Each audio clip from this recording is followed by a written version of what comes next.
Ralph and Broadman. Norfolk Fossil Finds.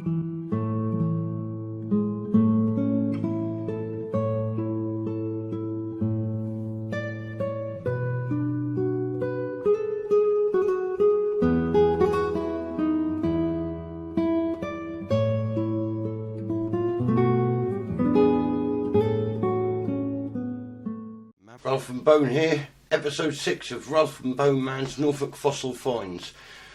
Just before we get the show started, I'd like to say if you'd like to subscribe, comment, like, share, that would be greatly appreciated. And don't forget to click the bell to get notifications of when the next episode's coming out. These videos aren't easy, as you'll see shortly. Thank you very much. We're going to go over to the tumbled finds in a moment, but first of all, I need to show you something I found this week. Give us a second.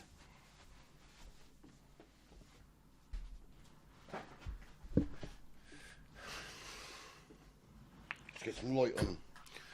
Okay, now last year I found a horse astrologer.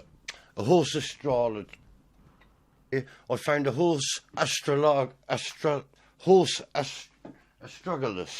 Now I'm not sure on the pronunciation of this, but last year I found a horse astragalus.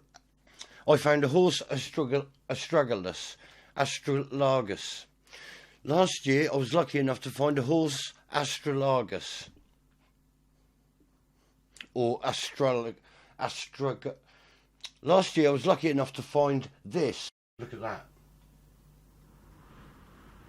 Beautiful.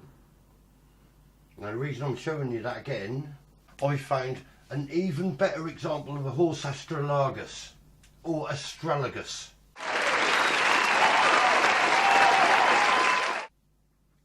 And not only that, but I've got a pair now, haven't I? This diagram shows you the posterior leg of a horse. It's a cross section so you can see inside. And as you can see, there you go. There's the astragalus.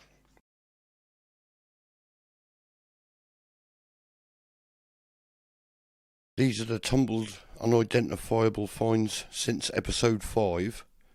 I'm really chuffed.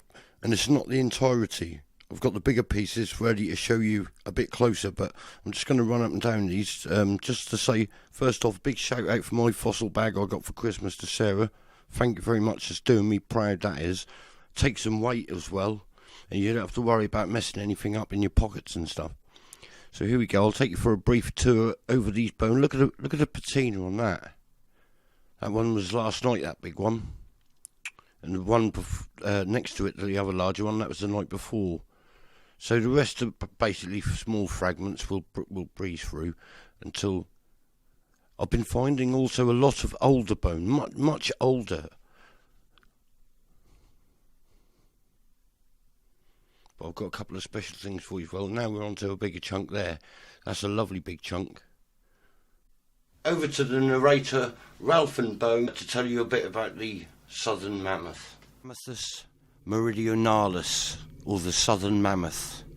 Length 7 metres, height 3.5 to 4 metres, weight 8,000 kilograms. Lived during the late Pliocene towards the early Pleistocene epoch. The southern mammoth is an extinct species of mammoth endemic to Europe and Central Asia from the Pleistocene, living from 2.5 to 1.5 million years ago. With a height of about 4 metres and an estimated weight of 10 tonnes, Mammuthus meridionalis is one of the largest proboscideans to have ever lived, along with the larger species of mammoth and the earlier Dinotherium. It had a robust twisted tusk common of mammoths. Its molars had low crowns and a small number of thick enamel ridges, adapted to woodland, diet of leaves and shrubs. This indicates it lived in a relatively warm climate, which makes more probable that it lacked dense fur. Plant and fossils found with the remains show that Mammuthus meridionalis was living in a time of mild climate, generally as warm or slightly warmer than Europe experiences today.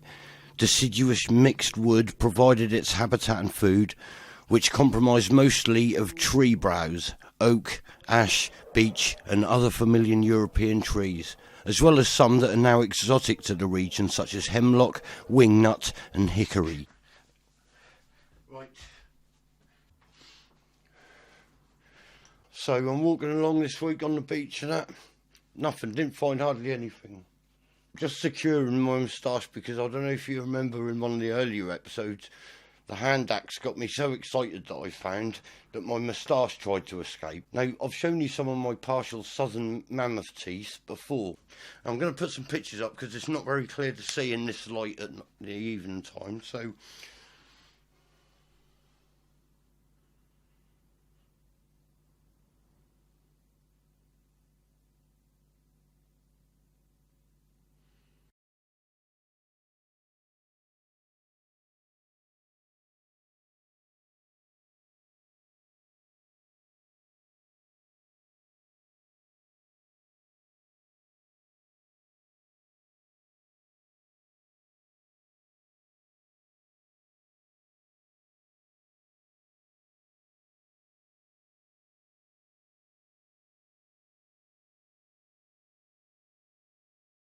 Right, just to explain, this will make sense shortly.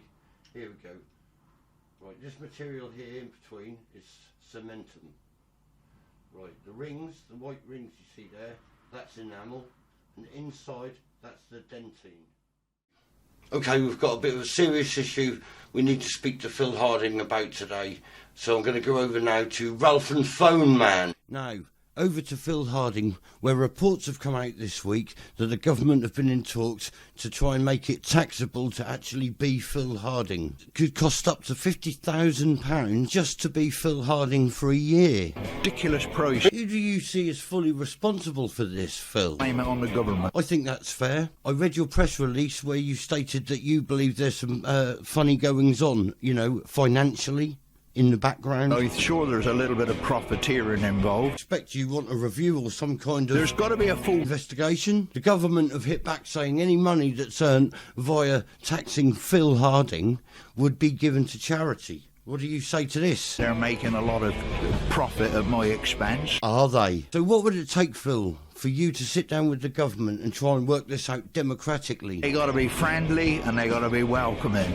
Got to allow me in when I'm dirty, tired. The government came right back at you and said, listen, this is what we're here for. What they're not there for is to give me a lot of rules and regulations about what I can and can't do. Are you willing to negotiate at all? It is not out of order. What about recent reports, Phil, about the antisocial behaviour? Apparently you've been pictured on more than one occasion wearing what could only be described as a hoodie. Treat me like a hoodie. What, if you're wearing a hoodie? Do I look like a hoodie? To be fair, Phil, if you're wearing a hoodie... I am not a hoodie. All right, keep calm. Just an allegation. I'm a self-respecting, hard-working chap. What about reports if the tax isn't paid, you may go to prison, Phil? It lacks a pub. Hardly appropriate, Phil, under the circumstances. Although I am told they make their own special brew in there with old vegetable clippings from their kitchens inside their urinals. Now it's gone up in my estimation. Do you think you'll have the support of your local people over this issue? Look what is happening. People are talking together, they're collaborating. They do look happy, Phil.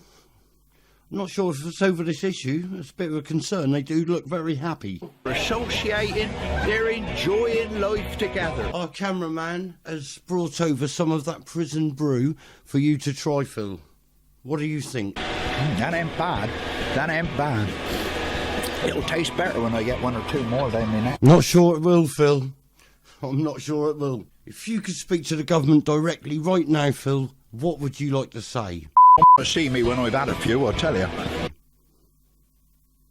Harsh, firm, but fair words there from Phil Harding.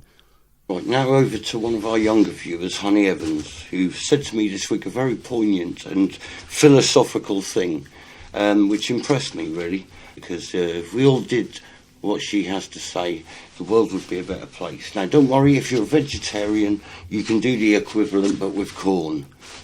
Over to you, honey. You and I share a common language. You and I share a sausage sandwich. You and I share a common language. You and I share a sausage sandwich. You and I share a common language. You and I share a sausage sandwich. Until next time, over and out.